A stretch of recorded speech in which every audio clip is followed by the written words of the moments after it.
The wind moved like a whisper through the bones of the desert, dry, hollow, and unrelenting.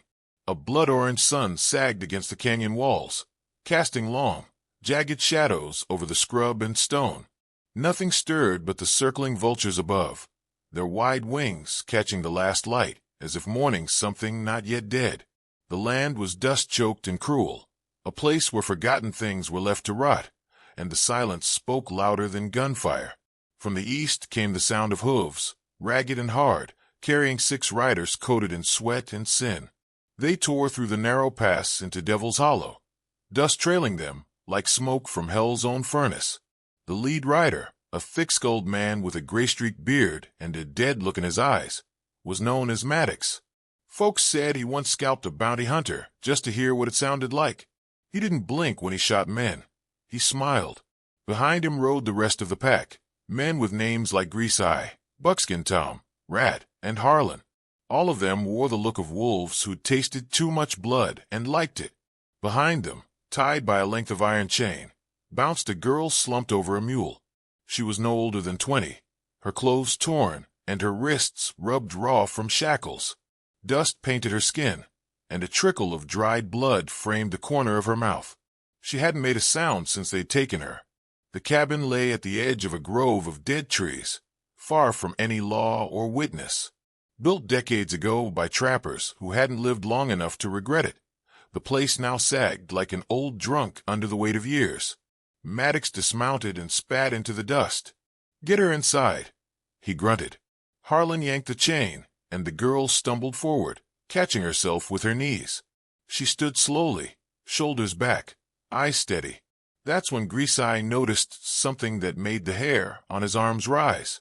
The girl wasn't crying, wasn't trembling, wasn't broken. She looked at them, not through them, not past them, but at them, like she was taking inventory, like she was the one doing the choosing. Inside, the gang lit lanterns and uncorked bottles, the small room soon thick with sweat and tobacco smoke. Maddox leaned against the hearth, boots crossed, as the girl was chained to the support post in the corner. "Drifter's brat," Buckskin Tom sneered, pouring whiskey over his fingers to clean dried blood. "Better old man's just a sack of bones somewhere between here and Wichita." Maddox laughed. "Don't matter. Come morning, she'll be ours or she'll be gone." "Don't look like no fighter," Rat muttered, eyeing her with a mix of curiosity and disdain. Grease-Eye took a slow sip and leaned closer to the fire. He wasn't as loud as the rest. He'd seen things, the kind of things that cling to you in dreams and wake you with a scream lodged in your throat. And something about that girl rubbed wrong. She didn't weep or beg. She sat cross-legged, her head tilted slightly, as if listening for a sound only she could hear. "I don't like her," he said finally. Maddox chuckled. "Don't gotta like her, just gotta keep her till the sun's up." "No," Grease-Eye said low, almost to himself. "There's a stillness to her. Ain't natural." "She's scared stiff," Rat said. "That ain't stillness. It's just piss-freezing terror." But Grease-Eye shook his head. "It's not fear I see. It's knowing. Like she's seen the end already, and it's ours." Outside, the wind howled through the pines, and the vultures settled on the bare branches above the cabin, black and watchful. Inside, the laughter grew louder, cruder. Buckskin Tom started a tune on his harmonica, off-key and bitter, and the others began to shout along. Maddox threw back another drink, his boots tapping against the wood. But the girl never moved. She watched them like a hunter in tall grass, still and patient. At one point, Rat tossed a crust of bread toward her feet. It landed in the dirt, untouched. "You ain't gonna eat?" he asked, half slurred. "You're gonna need strength for what's coming." Her lips curled slightly. Not a smile, more like recognition. Like she'd heard that threat before, maybe too many times. She leaned forward just enough for the firelight to catch the side of her face, revealing a thin scar running from her temple down behind her ear. Grease-Eye saw it and flinched. "You see that?" he hissed. "She's been through war. That ain't no town girl." "She's been through something," Harlan agreed, suddenly sobered. "But maybe she ain't out of it yet." Maddox growled, fed up with the spooked looks around the fire. "You all turn to old wives now. She's a girl. A pretty one. A quiet one. That's all that matters. The storm gathering outside cracked lightning across the sky, throwing jagged shadows against the log walls. For a brief moment, her silhouette stretched tall against the post, her shadow mingling with Maddox's, two figures intertwined, one in chains, one laughing. And then she spoke. Just 3 words. I remember you. Silence hit the cabin like a bullet. The fire popped. The wind moaned through the broken window pane. Maddox blinked. What did you say? She looked up, eyes catching the light, like steel drawn under the sun. I said, I remember you. From the tree. From the smoke. From the screams. Greaseye stood slowly. She ain't no drifter. Maddox narrowed his eyes. What's your name, girl? She didn't answer. She didn't need to. The look on her face was a name, a promise, and a reckoning all stitched into one. Rat stepped back, hand twitching near his belt. Boss, maybe we oughta. She's chained, damn it. Maddox barked. You all losing your damn minds. But no one replied. Not really. They just stared. Because outside, the wind had died. The vultures, now silent, crouched heavy on their limbs. And in the distance, soft, subtle, almost lost to the ears of drunks and killers, came the sound of a second horse. The girl closed her eyes, just for a moment, and smiled. The desert, she whispered, watches all things. And sometimes it remembers. The lantern flickered. The storm rolled closer. And Maddox, for the first time in many years, felt something press hard behind his ribs. It was fear. The morning sun in Ash Ridge broke through a veil of dust, painting the clapboard buildings in hues of rust and gold. Horses shifted in their hitching posts along Main Street, their hooves twitching at the buzzing of flies. A dog barked in the distance, and somewhere, a woman beat a rug on the back porch of the saloon, shaking loose years of filth in every blow. It was a quiet town, the kind where nothing moved too fast, and everything stayed just safe enough to survive. But that morning, something different walked in, something the wind itself seemed to pause for. She came in on foot, boots worn but steady, the hem of her duster jacket ghosting across the dirt. Her hair was tucked beneath a frayed hat, shadows hiding most of her face except her eyes, gray, focused, and haunting. She didn't say much, didn't need to. The way she moved, the way she watched the world, made the townsfolk uneasy. They didn't know her name, only the sound of her voice when she stepped into the blacksmith's forge and asked one question. Seen a man with a crow tattoo on his neck. The hammering stopped. The blacksmith looked up slowly, wiping his hands on a rag already too stained to matter.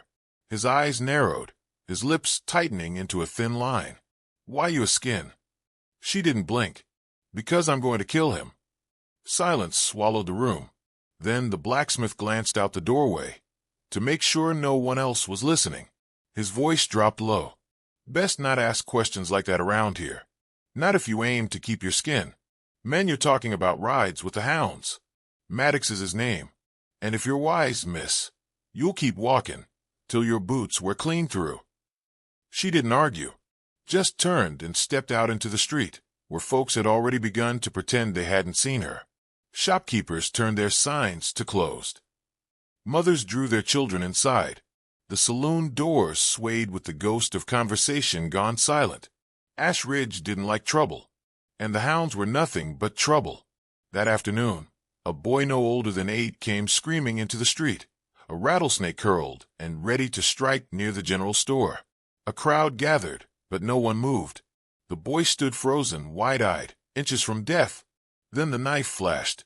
No one saw where it came from, only the silver arc through sunlight, and the clean thunk as the blade drove straight through the snake's head, pinning it to the wood.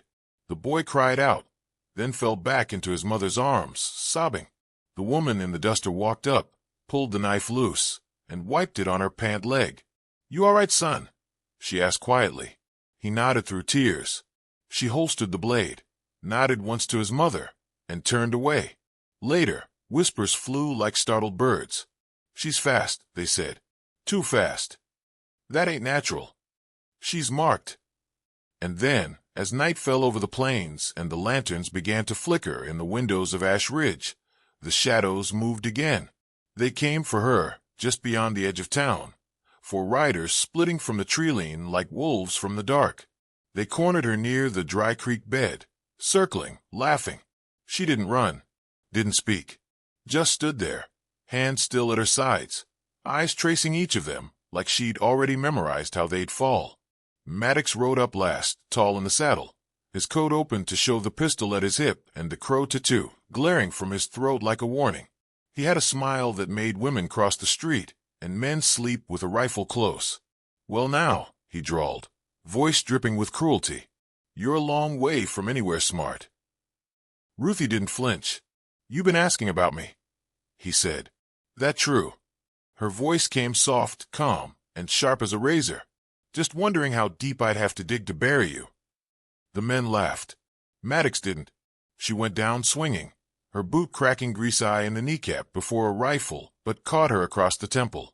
Blood bloomed at her hairline as she fell to the dirt, still not making a sound. They shackled her wrists, dragged her behind the horses like some trophy. By the time they reached the cabin in Devil's Hollow, her face was cut, her knuckles raw, her hat lost somewhere along the way. Still, she hadn't begged. Not once. And as they chained her to the support beam inside the musty room, she did something that none of them expected. She hummed, a slow, eerie lullaby, carried under her breath like a secret pass through fire.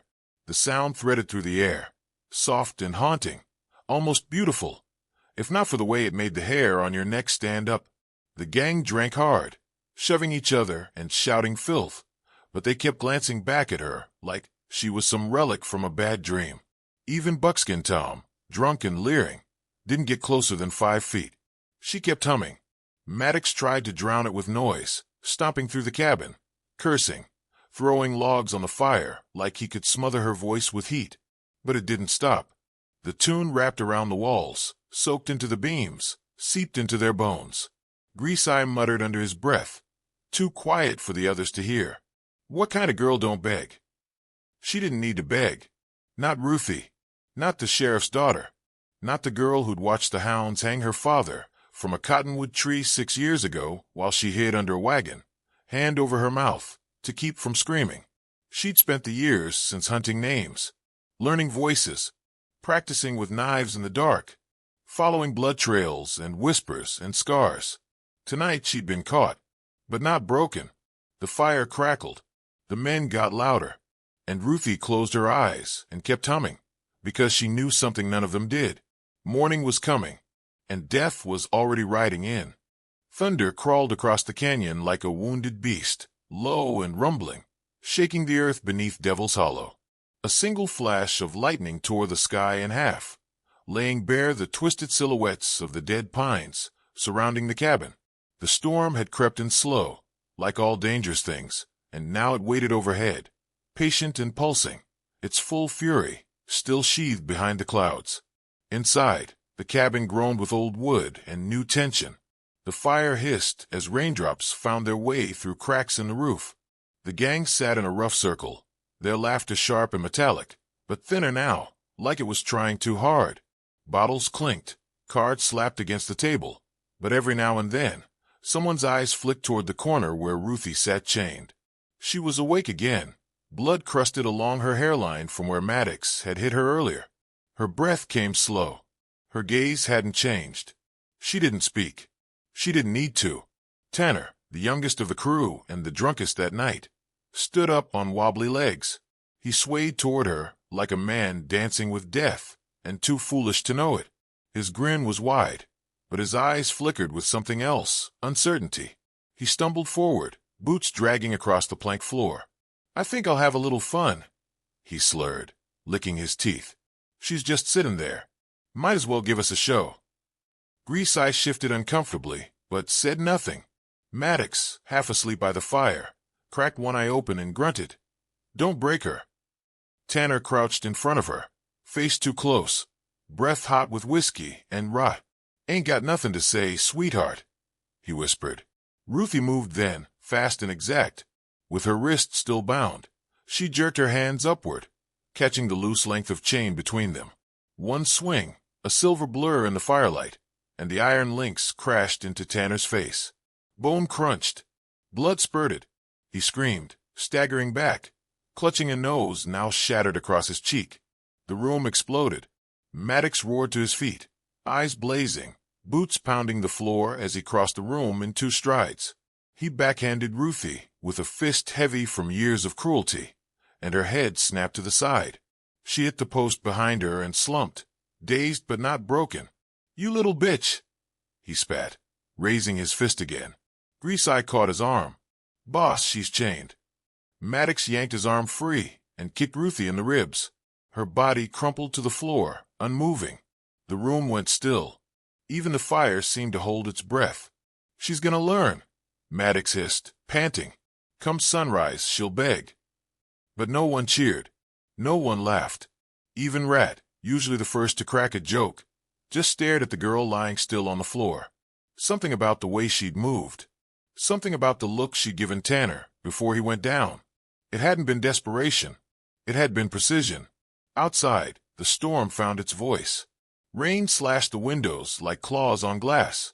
Lightning danced across the canyon walls, casting the cabin in strobing bursts of white and shadow. Wind howled through the cracks, dragging with it the scent of wet sage and something darker, like rust and memory.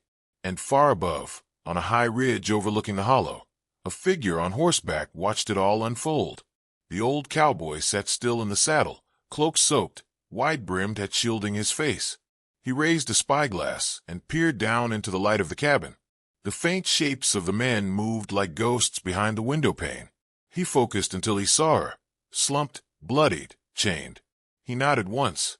"She's in," he said to no one. Then he turned and vanished into the rain, hooves silent on the stone. Back in the cabin, Harlan stood and stretched, his joints popping like dry corn in a skillet. "Gonna take a leak," he muttered. No one answered. He grabbed his coat, yanked the door open, and stepped into the storm. The night swallowed him. Minutes passed. The cards came out again, but no one touched them. Tanner sat against the wall, nose packed with cotton, eyes unfocused. Maddox paced like a caged bear, glancing toward the door more than once. The wind screamed louder now, and the thunder crashed with a fury that shook the rafters. Another flash of lightning, and Greaseye turned toward the window. "What the hell's taking Harlan so long?" he said. Maddox growled. "Probably tripped over his own damn boots." But Greaseye didn't look convinced. "I'll check," he muttered, grabbing his rifle. He didn't get far. A noise echoed from outside, sharp, sudden. Not thunder. Not wind. A snap. Like a branch breaking under pressure. The men froze. Rat licked his lips. "You hear that?" No one answered. In the corner, Ruthie stirred. Her eyes opened. Her lips twitched. She was smiling. Buckskin Tom backed away from the window, cursing under his breath. "Something's wrong," he said. "Real wrong." Maddox reached for his pistol. "Nobody moves. Not till we know what's out there." But they all knew. Somewhere deep, beneath the whiskey and bravado, they felt it. The creeping dread. The sensation of being watched, hunted, weighed. Outside, the rain poured harder and the shadows danced. Inside, the fire flickered low. And in the dark, the girl they thought was broken began to hum again. Quietly. Slowly. Same tune. Same note. Just a little louder this time. Because midnight doesn't ask questions. It just listens. The storm never let up. It pressed in around the cabin like a living thing, rattling the shutters, moaning through the gaps in the walls, soaking the world in blackness. Every gust of wind carried with it the whisper of something ancient and cold. Inside, the fire had burned low, and so had the men. Fear had settled in like a fog. They were still armed, still mean, but they were no longer sure. Of the night. Of themselves.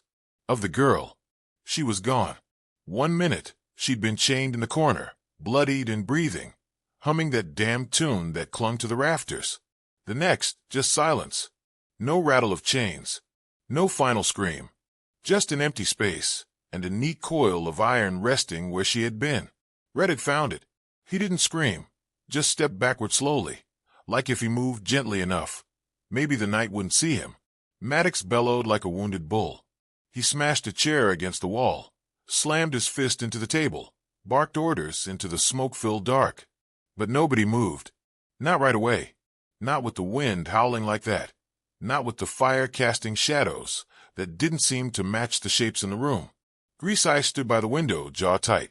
"She was chained, boss," he muttered. "Steel. She's not magic," Maddox snapped.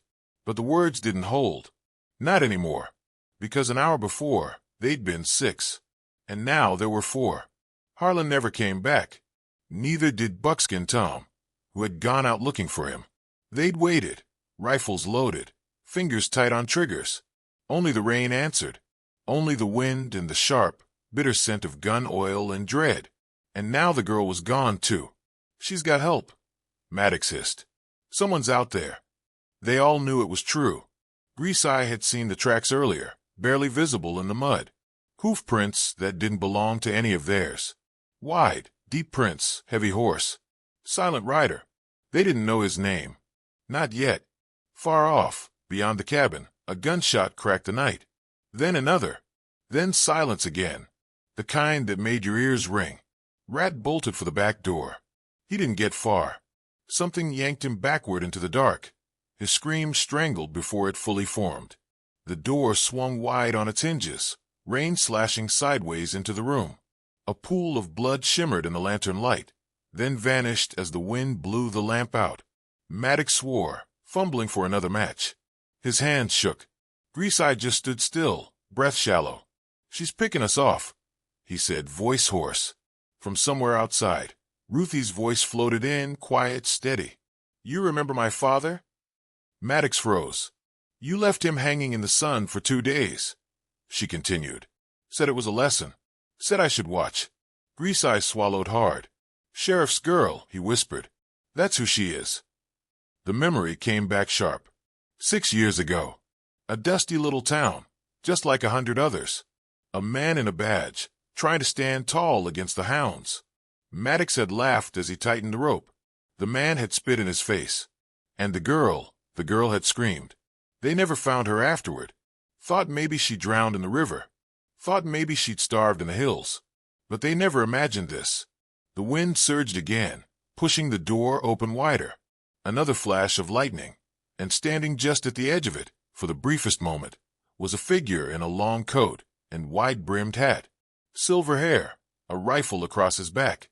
A ghost with a heartbeat. Greaseye stumbled back. "It's him." Maddox turned. "Who?" "Silas Kane." That name hit the room like a hammer. Silas had been the sheriff's deputy, quiet, hard, loyal as the day was long. Folks said he died in the shootout that followed the hanging. Some claimed he crawled off into the mountains, half dead, and let the wolves take him. But there he was. And if the girl was the fire, he was the flint. Ruthie and Silas had been hunting the hounds ever since, town to town, name by name, killing slow, killing clean. Maddox was the last. Devil's Hollow had always been the end. Lightning lit the room again, and standing just inside the door now was Ruthie. Soaked in rain, blood smeared across her cheek, a pistol in her hand. She looked smaller than he remembered, but she felt bigger than the room. Greaseye didn't even reach for his gun. He just sat down, like a man waiting for a sentence he already knew. Maddox tried to raise his revolver. He never got the chance. The bullet tore through his shoulder and knocked him to the floor. He howled, tried to crawl, but Ruthie walked calmly forward, stepping over the broken furniture and empty bottles. "You said I'd beg," she said. He groaned, spitting blood. "You should have stayed dead." She knelt beside him, voice low. "I did." Behind her, Silas stepped through the door, rifle still smoking. He looked older now, eyes lined with dust and regret. But when he saw Ruthie, he nodded, once proud. Greaseye raised his hand slowly, eyes wet. "I didn't know," he whispered. "I did," Ruthie said. And then she turned away. The storm outside softened. The wind began to die. Somewhere beyond the ridge, the clouds parted just enough to let the first trace of dawn slip through. Justice hadn't come fast. It hadn't come pretty, but had come. The rain had thinned by the time Ruthie stepped back out into the hollow, steam curling up from the earth like spirits rising to bear witness. The air was heavy with gunpowder and ghosted breath, and her boots sank deep into the mud with each quiet step. Her father's revolver was heavy in her hand, not just in weight, but in memory. The men who remained had scattered like rats from fire, thinking the dark would shield them. They didn't know she could see in shadows better than daylight. They didn't know that she had walked with ghosts for 6 years, learned to smell lies on the wind, and move like silence itself. Ruthie wasn't chasing revenge anymore. She was the reckoning. The first one she found was Rat, hiding in the ruined barn, crouched between sacks of moldy grain. He had once drowned a boy in a trough, just to make a point. Left him there for the mother to find. Ruthie said nothing as she stepped into the barn. He looked up, eyes wide, mouth stammering. She didn't speak, just dragged him by the collar to the horse trough out back, the same water he'd fouled with blood years ago. When he screamed, she shoved his head down until the water stilled. When she let go, the surface rippled gently, like it had never held death at all. The second was Grease-Eye. He ran when he saw her, a full sprint toward the timberline, boots slipping in the mud, panic unraveling him step by step. But Ruthie tracked him with the ease of a wolf on blood. She remembered his crime too well. He'd burned 3 homesteads to the ground, with women still inside, just to make room for cattle. She caught him near the old barn, the flames of his past already waiting. 1 torch, 1 bottle of oil, and he was inside the locked stall before he knew which way the sky was. The fire kissed the heavens that night, and Grease-Eye screamed long enough to be heard by every ghost he'd ever made. She returned to the cabin just as the clouds broke. Silas stood on the porch, bleeding from his side but steady as stone. He nodded toward the trail. Maddox had run. Of course he had. They saddled up in silence. Ruthie rode with her hair wet against her neck, and her coat flapping behind her like the wings of something ancient. Silas didn't speak. He didn't need to. He'd seen what the girl had become, and he knew there was only one place Maddox would go. The tree waited, high above the hollow, crooked and scarred by lightning. It stood on a ridge like a sentinel, its branches twisted toward the sky like bony fingers. It had seen death. It had held it in its limbs. 6 years ago, it had cradled Sheriff Eli Callahan by the neck until the sun set on his final breath. Ruthie rode straight up to it, wind howling around her. Maddox was already there, gasping, bleeding from a bullet in the thigh. He'd made it halfway up the slope before Silas's rifle caught him. Now he lay propped against a rock, pistol empty, eyes darting like a cornered animal. "You stay away from me," he barked. "You're just a girl." Ruthie dismounted slowly, her boots squelching in the wet earth. She took the rope from her saddlebag and began looping it, hands sure and patient. "You remember this tree?" she asked, voice low. Maddox swallowed hard. "I didn't kill him. I didn't pull the rope. That was Buckskin Tom. You gave the order. You don't know what it was like. He got in our way. We were hungry, broke. You think you're clean." "I know exactly what I am," she said. She finished the knot and tossed the rope over the same thick branch where her father had hung. The loop swayed gently, whispering in the breeze. "Please," Maddox rasped, crawling backward. "I'm sorry. I didn't know he had a daughter. That's the part that makes this simple." She dropped the rope in front of him. He stared at it, then up at her, blinking like a man waking from a long nightmare. "You want me to?" His voice cracked. "You'll do it yourself," she said. "This tree remembers." Silas stood behind her, rifle lowered, eyes shadowed with memory. "Ruthie," he murmured. But she didn't turn. Her stare never left Maddox, who sat hunched now, holding the rope and shaking hands. His lip trembled. His breath hitched. "You kill a man slow," she said. "You hang just as slow." And Maddox wept. He tried to speak again, but the wind stole the words. He stood on uncertain legs, staggered toward the tree, and looped the rope around the limb. For a moment, it seemed he might falter, might run. But then he looked at Ruthie one last time, and knew there was no running left. He stepped onto the broken crate beneath the branch. The noose slipped over his head, and then, in the quiet that followed, he kicked the box away. The rope snapped tight. His body jerked once, then hung still. The wind howled. Ruthie didn't move. Not for a long time. When she finally looked away, the first light of dawn was breaking through the clouds, streaking the canyon in gold and rose. The storm had passed. The land smelled of rain, blood, and something older, like closure. Silas walked to her side. "It's done." Ruthie nodded. "No," she said softly. "It's remembered." Dawn painted the canyon in fire and gold. The sky, once bruised by storm, now stretched wide and open, a canvas of fresh beginnings. Smoke still curled in lazy tendrils from the blackened barn, and the air held the heavy stillness that followed bloodshed. Maddox swayed from the old tree like a cursed wind chime, his shadow long and crooked against the ridge. Below, Ash Ridge was beginning to stir. Ruthie sat beside Silas at the edge of the bluff. His side was soaked dark with blood, the linen shirt clinging to him like a second skin. Every breath came harder than the last, but his face was calm, carved by grit and time and memory. The sky reflected in his eyes, eyes that had once watched her cradle her father's bloodied badge. "You go on," he said, voice like gravel and wind. "This here was your fire to light. Mine's done burning." She turned to him, eyes rimmed red but unbroken. "You could ride south. Find a doctor. There's still time." He gave a slow shake of the head.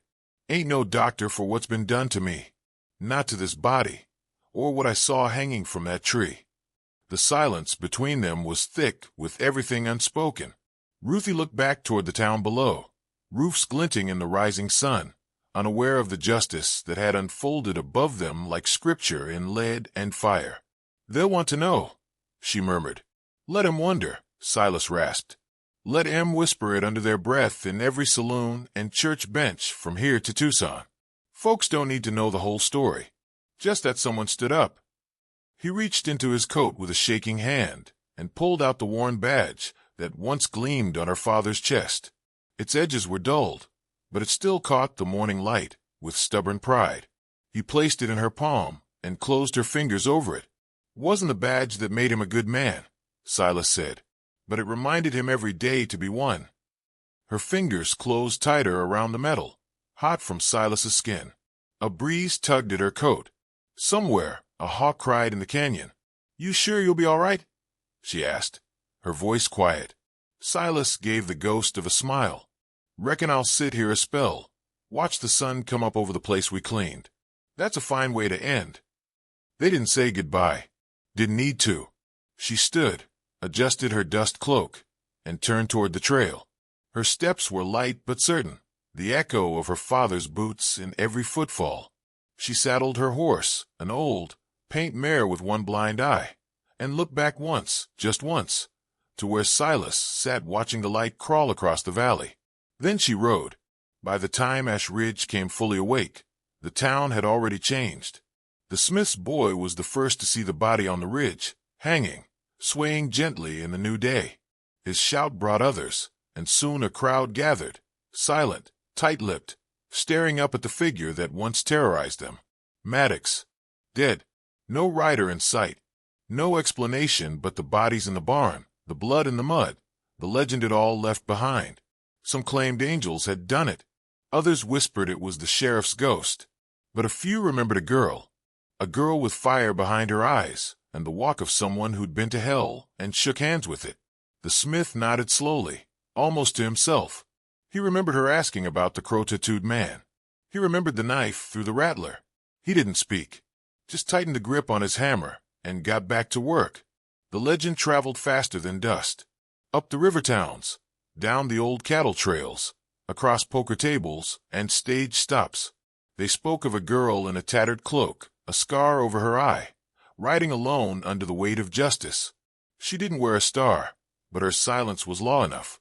They said she never looked back, that she had the eyes of a hawk and the patience of the grave. Sometimes stories stretch. Heroes become giants. But this one, they say, stayed lean and sharp, because no one ever saw her again. She never claimed a bounty, never took a title. She just rode west, into lands where names don't matter and only deeds remain. And somewhere in that silence, across the plains and under the desert moon, a whisper carried. They laughed at the girl in chains, but in the West, chains are just waiting to be broken. The trail stretched out before her like a ribbon of heat and promise. The sun climbed behind her, casting her shadow long and slender across the dust. Her horse moved at a steady pace, unhurried, as if they both knew there was no destination that mattered, only the riding itself. She didn't speak, didn't smile, but the light caught her scar like silver ink, and as she passed the ridge and dropped into the wide, golden desert, she became less a girl, more a memory riding into legend. The wind picked up, the dust swirled, and then she was gone.